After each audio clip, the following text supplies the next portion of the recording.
تو میری نظر میں محبت یہ ہے ہر وہ کام جس میں کوئی غرض پوشیدہ نہ ہو، جو بے لوث ہو، وہ محبت ہے۔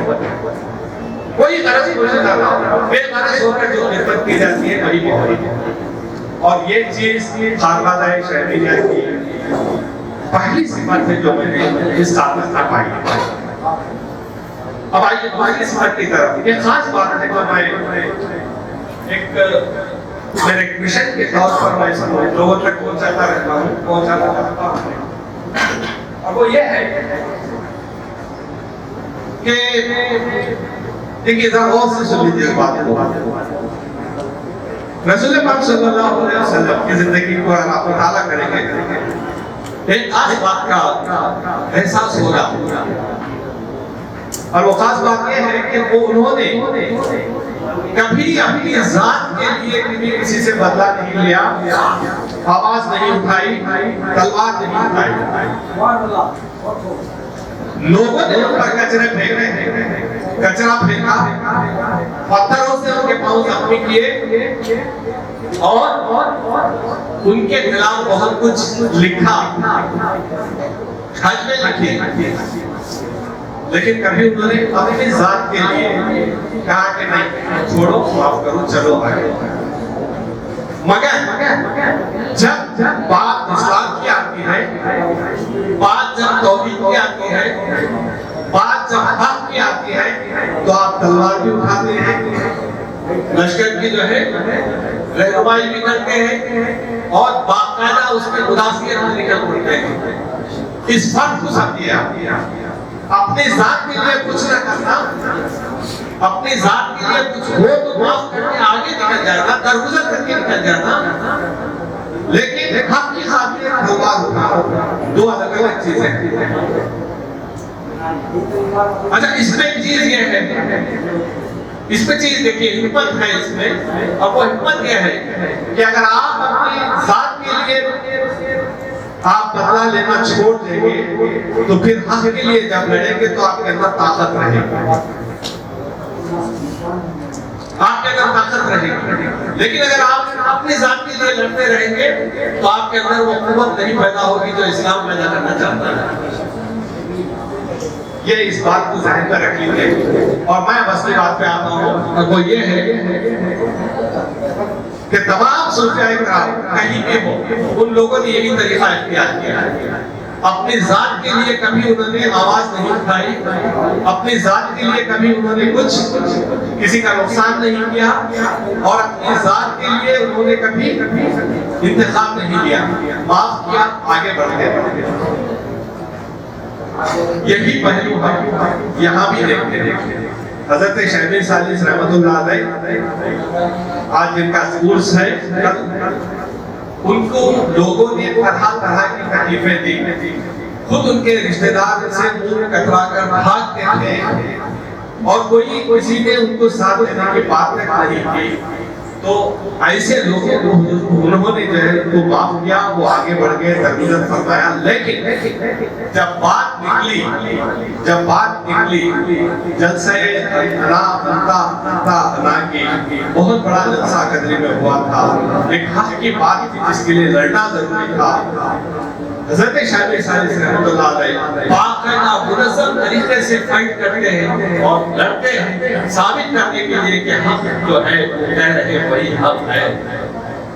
یہی چیز دیکھیے آپ، یعنی اپنے ذات کے لیے انہوں نے کبھی کسی سے کوئی انتخاب نہیں لیا، درگزر کے آگے نکل گئے، مگر جب حق کی بات آتی ہے تو باقاعدہ منظم طریقے سے فائٹ کر رہے ہیں۔ یہ چیز بھی ہم دیکھتے ہیں، تمام خانوادہ شہریہ کے بزرگوں کی چیز ہم دیکھتے ہیں کہ جن لوگوں نے ان کی ذات کو نقصان پہنچایا وہ اس سے آگے بڑھ جاتے ہیں، مگر جہاں حق کی بات آتی ہے وہ فائٹ کرنے لگتے ہیں۔ یہ دوسری صفت ہے خانوادہ شہریہ کی۔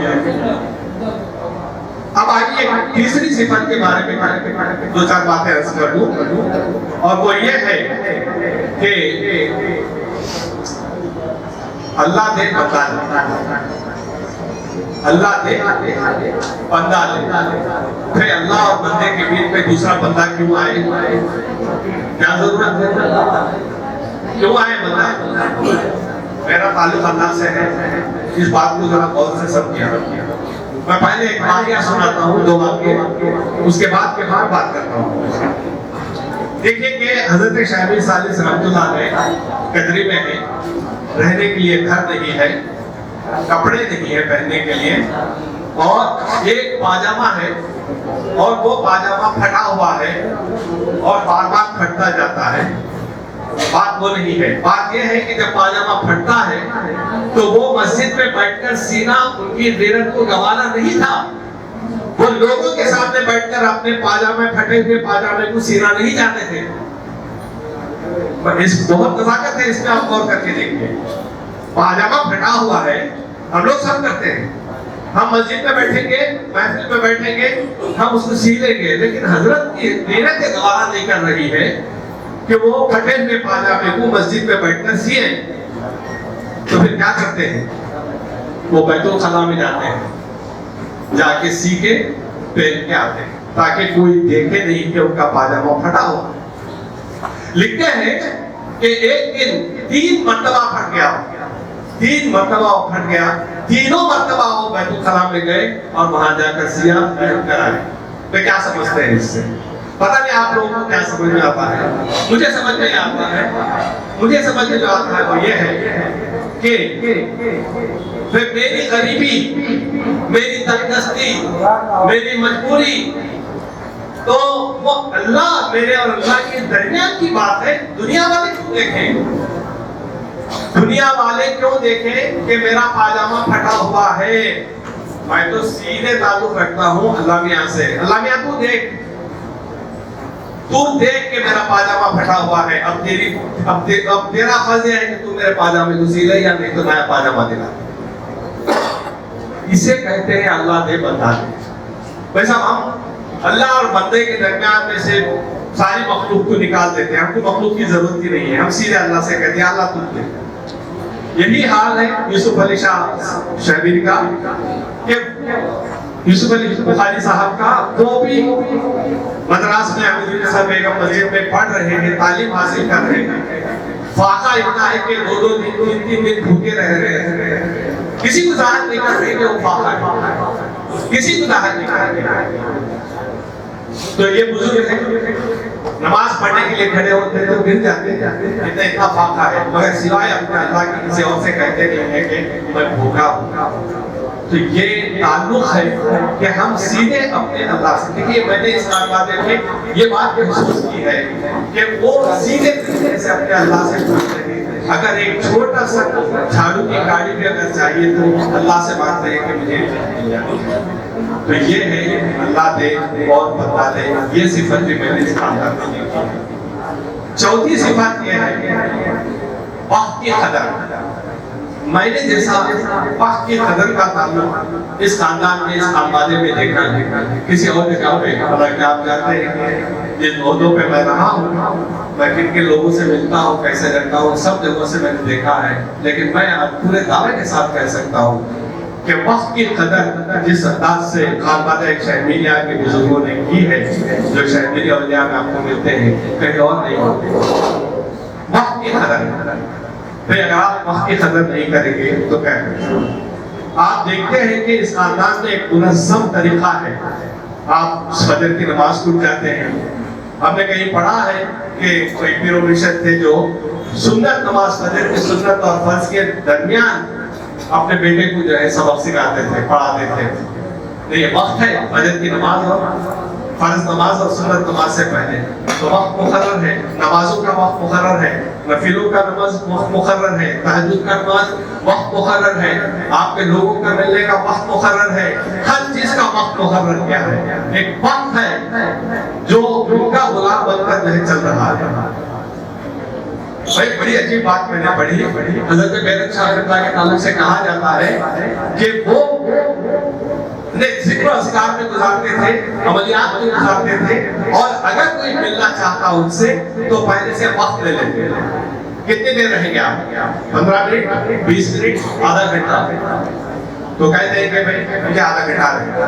آپ گئے، قبلہ کے سامنے بیٹھا، بات چیت ہو رہی، جیسے ہی آدھا گھنٹہ ہوا